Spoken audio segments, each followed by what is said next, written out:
எல்லாருமே வீடு வாங்கணும் எண்ணம் தான் ஜாஸ்தியாக இருக்கும். வீடு வாங்குறது, கல்யாணம் அமையிறது இதெல்லாம் மகா பிராப்தம்னு சொல்லுவாங்க.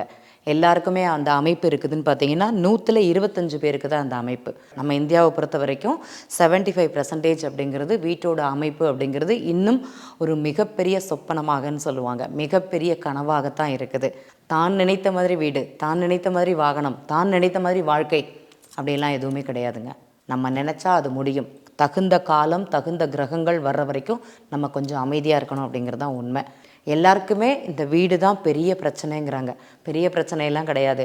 அக்ஷய லக்ன பத்ததி ஜோதிடத்தில் வீட்டோட அமைப்பு எப்போ இருக்குது, அது எப்போ உங்களுக்கு கைகூடி வரும் அப்படிங்கிறது இங்கே உள்ள படித்த நண்பர்களுக்கு தெரியும். உங்களுக்கும் அந்த வீட்டோட அமைப்பு எப்போ தெரியணும்னு விரும்புகிறீங்களோ, ஒன்று ஏஎல்பி ஜோதிடம் அப்படிங்கிறது கற்றுக்கோங்க. இல்லைனா ஒரு ஏஎல்பி அஸ்ட்ராலஜிஸ்ட்டை போயிட்டு நீங்கள் என்னோடய வீட்டோட அமைப்பு இல்லைனா எனக்கு பிரச்சனை எப்போ சரியாகும், எந்த கேள்விகளாக இருந்தாலும் கேட்டு தெளிவு பெறுங்க.